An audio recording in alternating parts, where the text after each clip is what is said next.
Salut tout le monde et bienvenue pour la deuxième partie de l'épisode 2 du guide d'App Inventor. Donc je vais très vite le terminer.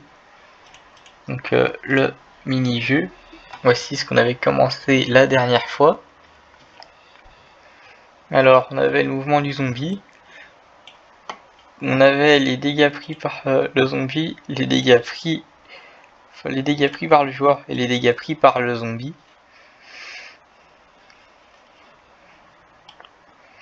Et ensuite il va falloir pouvoir déplacer le joueur. Donc pour cela je vais faire très simple. When canvas, when touchdown, je vais mettre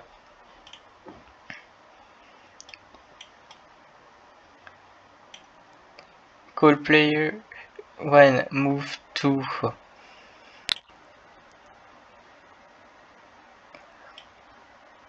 get X pour le X et get Y pour le Y, mais sinon c'est beaucoup trop facile d'aller très loin avec ça, donc je vais y changer par une procédure par X moins 10 et Y moins 10, ou alors moins 5, faut pas trop exagérer non plus.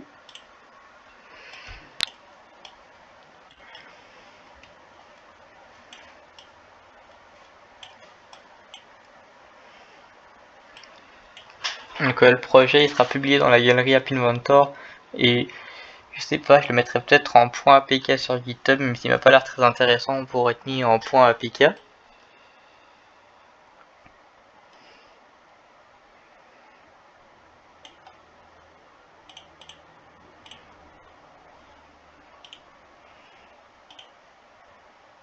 Donc lui il bouge à chaque horloge et lui il bouge quand il clique ailleurs que sur le zombie. Donc ça devrait aller, sauf que là je vais mettre une condition ici pour que les joueurs ne puissent pas se déplacer sur le zombie. Je vais mettre if not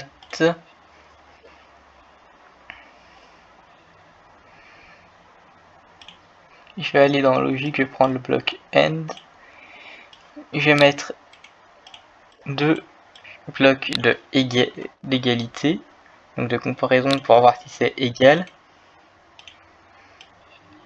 Donc si ça ne correspond pas aux coordonnées en X et Y du zombie, le joueur ne va donc pas du tout bouger.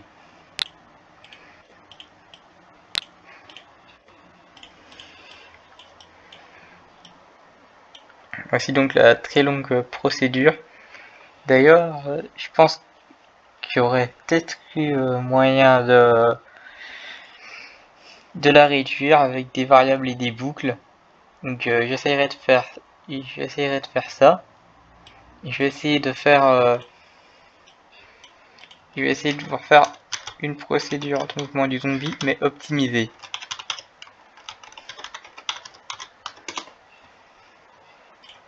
Donc cette fois-ci il nous faut la variable, toujours notre première variable, mais cette fois-ci je vais l'appeler move before.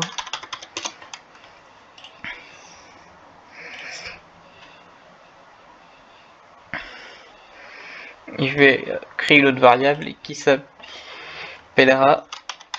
donc je vais l'appeler pour le moment player distance.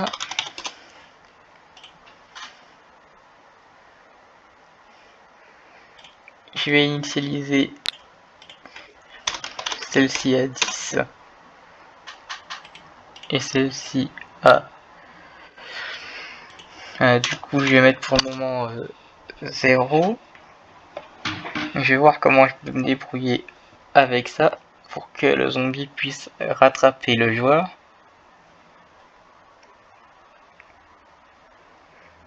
Et là je viens d'avoir une idée, parce qu'elle va correspondre à ce que j'ai fait ici mais en beaucoup plus court et donc en beaucoup plus rapide à exécuter pour la machine.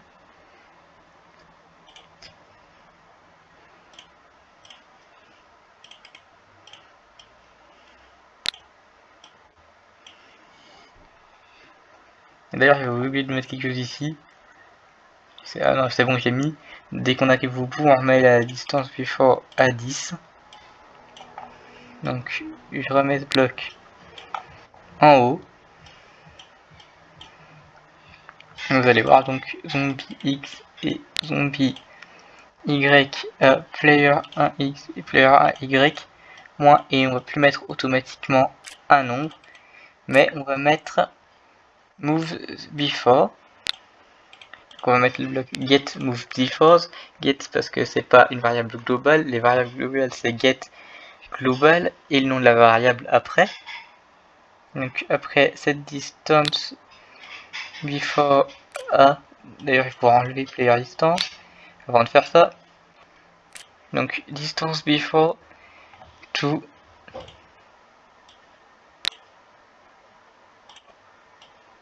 même si j'aurais pu l'avoir plus rapidement. Get moves before, ah non, ça c'est pas la bonne variable, c'est moves before qu'il faut que je prenne ici. Donc moves before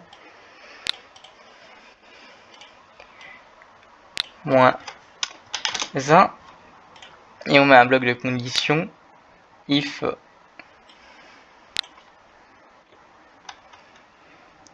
moves before. Alors 0 ça veut dire que le zombie touche le joueur. Donc ça veut dire que le joueur se fait toucher. Égale 0. Maintenant, ce qu'il y a, on va remettre moves before, donc après que le joueur a été touché, à la valeur de 10. Voilà donc ce qu'on a. Donc là, on a tout simplement des procédures. D'ailleurs, je vais pouvoir retirer cette grosse procédure. Et vous avez vu, je viens d'optimiser mon code. Il est désormais beaucoup plus court. Et c'est ce que j'essaie de faire un maximum. Donc, zombie moves optimise. Voilà. Je dispose désormais du compteur de FPS, d'une game clock. Donc je pourrais toujours rajouter un compteur de TPS. Je vais peut-être montrer ça dans un autre épisode sur Folie en programmation ou dans cette série. Donc si vous voulez être informé, tout simplement abonnez-vous à la chaîne et activez la cloche de notification pour savoir ce qui sort et pour avoir une idée de sur quoi vous allez tomber avant même de voir à ouvrir la page. Donc les dommages pris par le joueur. Ok, le mode le restart, par contre le zombie ne bouge pas à chaque restart, ce sera chaque restart de l'appli qui bougera et pas avant.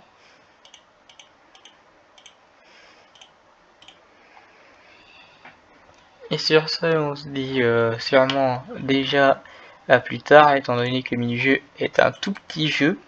111 blocs, c'est tout petit à côté du jeu que je prépare dans mon autre application. Je vais devoir vous laisser pour la préparer. Donc normalement, ce jeu-là est prêt. Tenez-moi informé, je vous mets le lien vers la galerie rapidement en même temps. Je vais le publier dans la galerie pour voir. Et je vais aussi en mettre une version sur GitHub dans un répertoire spécial. Je vous mettrai aussi le lien en description. Donc n'oubliez pas l'abonnement, le pouce bleu, le like. Et sur ce, on se dit vraiment à plus tard. Donc c'est fini. Et on verra pour le prochain épisode quand est-ce qu'il sort.